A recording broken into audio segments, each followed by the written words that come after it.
মানবতা বিরোধী অপরাধ আদালত একটা আছে না, সে করে গেছে, শেখ হাসিনা করে গেছে। ওই আদালতে শেখ হাসিনা এবং তার ফ্যাসিবাদের সকল দোষীদের বিচার করা হবে ইনশাআল্লাহ। বাংলাদেশের মানুষ দেখেছে 1975 সালে বাংলাদেশের জনগণ একটি বিচার দেখেছিল, দেখেছে না? আওয়ামী লীগ শিক্ষা নিয়েছে? আওয়ামী লীগের কোনদিন শিক্ষা হবে না। বাংলাদেশে গণহত্যা চালিয়ে হেলিকপ্টার থেকে গুলি করে শিশু এবং নারীদের হত্যা করে আবার যদি আওয়ামী লীগ নির্বাচন করতে আসে, আপনাদের কাছে ভোট চাইতে আসে, আপনারা কি সেটা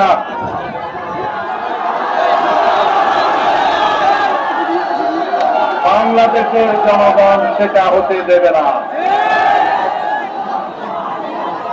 এই দেশে গণহত্যাকারীদের কোন জায়গা হবে না। যারা সংবিধানকে কাটছাট করে আওয়ামী লীগের গঠনতন্ত্রে পরিণত করেছে, সেই সংবিধানকে আমরা জনগণের জন্য গণতান্ত্রিক সংবিধান বানাবো ইনশাআল্লাহ। আজকে কয়েকটা কথা আমাকে ওয়াদা দিতে হবে। আপনারা সবাই বাংলাদেশের মানুষ, বাংলাদেশের নাগরিক, বাংলাদেশী পরিচয়ে আপনারা বাংলাদেশে বসবাস করবেন।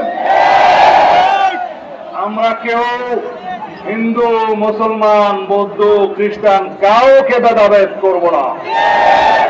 সবাই এদেশের নাগরিক, সবাই যার যার ধর্ম পালন করবে, কিন্তু এই দেশে কোনো কেউ সংখ্যালঘু হবে না। সবাই বাংলাদেশী নাগরিক হবে, সবার সমান অধিকার থাকবে, বৈষম্যমূলক কোনো চাকরি নীতি এই দেশে থাকবে না। আমরা সবাই বাংলাদেশী, আমরা সবাই রাজা এই বাংলাদেশের, মুক্ত গণতান্ত্রিক বাংলাদেশে, স্বাধীন বাংলাদেশে আমরা সবাই স্বাধীনভাবে মুক্তভাবে আমাদের সকল অধিকারকে সংরক্ষণ করব। বন্ধুগণ, আমাদের বিজয় এখনো চূড়ান্তভাবে অর্জিত হয় নাই।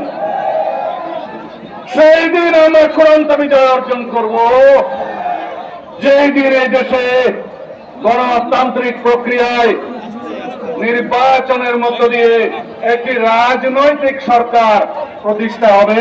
সেই দিন আমাদের চূড়ান্ত বিজয় হবে। আন্তর্জাতিক ষড়যন্ত্র চালু আছে, অভ্যন্তরীণ ষড়যন্ত্র চালু আছে। কিছু কিছু পতিত স্বৈরাচারের দোসররা এখনো বাংলাদেশের অভ্যন্তরীণ বিষয়ে হস্তক্ষেপ করার চিন্তা করছে। হুঁশিয়ার করে দিতে চাই, শেখ হাসিনা যদি দিল্লিতে বসে ষড়যন্ত্র করে, তাকে ওখান থেকে টেনে হেঁচড়ে নিয়ে এসে বিচার করা হবে, আন্তর্জাতিক আদালতে বিচার করা হবে। তার কিছু দোসররা সমস্ত বাংলাদেশে কোথাও এমপি, কোথাও উপজেলা চেয়ারম্যান, কোথাও চোরা চামুন্ডা কিছু আছে না। বাংলাদেশের জনগণ কাউকে ক্ষমা করে নাই। প্রত্যেকটা গুলির হিসাব নেওয়া হবে, শহীদের রক্তের প্রতিটি ফোঁটার হিসাব নেওয়া হবে। যারা বাংলাদেশের জনগণের উপরে গুলি চালিয়েছে, যারা নির্বাচনে নির্বিচারে গণহত্যা চালিয়েছে, যারা দায়ী এবং তাদের দোসরদের প্রত্যেককে বিচারের কাঠগড়ায় দাঁড়া করা হবে ইনশাআল্লাহ। আমি আপনাদের কাছে আহ্বান জানাই, আপনারা কেউই আইন হাতে তুলে নেবেন না, তাকে আইনের হাতে সুবদ্ধ করুন। বিচার হবে, সুষ্ঠু প্রক্রিয়ায় তার সাজা নিশ্চিত করা হবে ইনশাআল্লাহ। আমি সরকারি কর্মকর্তা, কর্মচারী, পুলিশ ভাই বন্ধু যারা আছেন, গণপ্রজাতন্ত্রী বাংলাদেশের যারা সরকারি কর্মচারী হিসাবে আছেন, সবার কাছে অনুরোধ জানাই, আপনারা যা স্বৈরাচারের দোসর হিসেবে ভূমিকা পালন করেছেন, আমরা আপনাদেরকে ক্ষমা করে দিয়েছি। জনগণের বন্ধু হিসেবে আপনারা দায়িত্ব পালন করবেন, আমরা আপনাদেরকে সহযোগিতা করব। অতীতের মতো এই দেশে কোন দুঃশাসকের সহযোগী আপনারা হবেন না। কিন্তু যদি আপনারা আমাদের এই ক্ষমা সুন্দর দৃষ্টিকে দুর্বলতা মনে করেন, তাহলে বলতে চাই জনগণ আপনাদের বিচার করবে। যে সমস্ত বিচারপতিরা জাস্টিস খায়রুল হক, জাস্টিস কালো মানিক, কি অবস্থা হয়েছে, এই বিচারপতিদের বিচার করবে যে জনতা, আজ জেগেছে সেই জনতা। সুতরাং বিচার বিভাগে আমরা সংস্কার সাধন করব। আমরা প্রশাসনের প্রতিটি ক্ষেত্রে প্রয়োজনীয় সংস্কার সাধন করব। সমস্ত সাংবিধানিক প্রতিষ্ঠানে প্রয়োজনীয় গণতান্ত্রিক সংস্কার করা হবে। সমস্ত স্ট্যাটিউটরি অর্গানাইজেশনের সংস্কার সাধন করা হবে। এই দেশের প্রত্যেকটি ক্ষেত্রে শেখ হাসিনা এবং তার স্বৈরাচারী দূষররা যেভাবে এই রাষ্ট্রের সমস্ত অঙ্গ বিনষ্ট করে দিয়েছে, সেই অঙ্গগুলোকে সুন্দরভাবে গণতান্ত্রিক চেহারা দিয়ে এই দেশের মানুষের জন্য সুশাসন, আইনের শাসন নিশ্চিত করা হবে ইনশাআল্লাহ। আমরা আগামীতে আপনাদেরকে বলতে চাই, আপনারা আন্দোলন অব্যাহত রাখবেন। রাজপথে আপনাদের কণ্ঠ উচ্চারিত হতে থাকবে। আপনাদের অধিকার যাতে কেউ ছিনিয়ে না নিতে পারে, সেই জন্য আপনারা সবসময় সোচ্চার থাকবেন।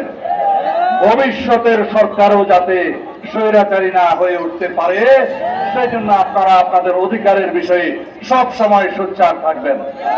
সুতরাং জনগণের আন্দোলন অব্যাহত থাকবে।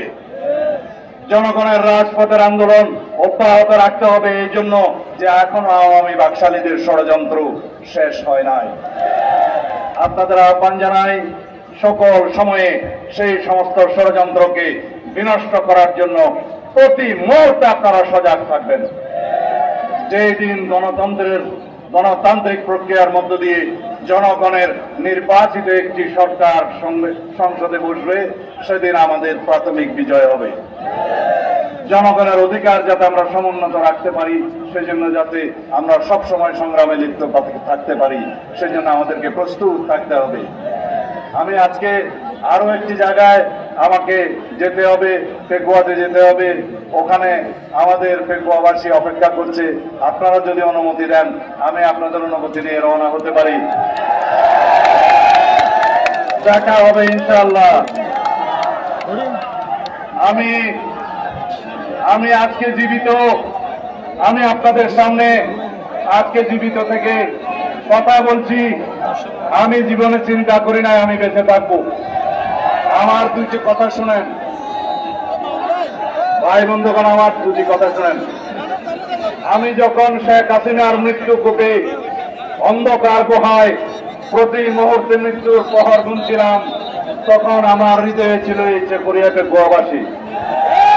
আমি জানতাম আপনারা আল্লাহর দরবার দু হাত তুলে আমার জন্য দোয়া করছেন। আমি যখন বলতাম আমার লাশ দয়া করে আমার পরিবারের হাতে তুলে দিবেন, কোনো জবাব পেতাম না। যদি আমার মৃত্যু হতো ওখানে, যদি তারা আমাকে হত্যা করত, তাহলে হয়তো আমি আপনাদের সামনে আজকে দাঁড়াতে পারতাম না।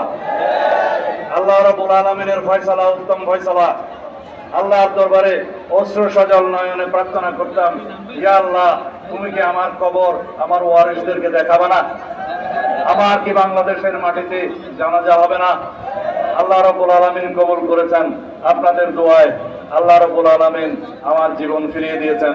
মৃত্যু কূপ থেকে আমাকে আজকে আপনাদের সামনে দাঁড়া করে দিয়েছেন। আমি অপরন্ত শুকরিয়া আদায় করছি আল্লাহর দরবারে।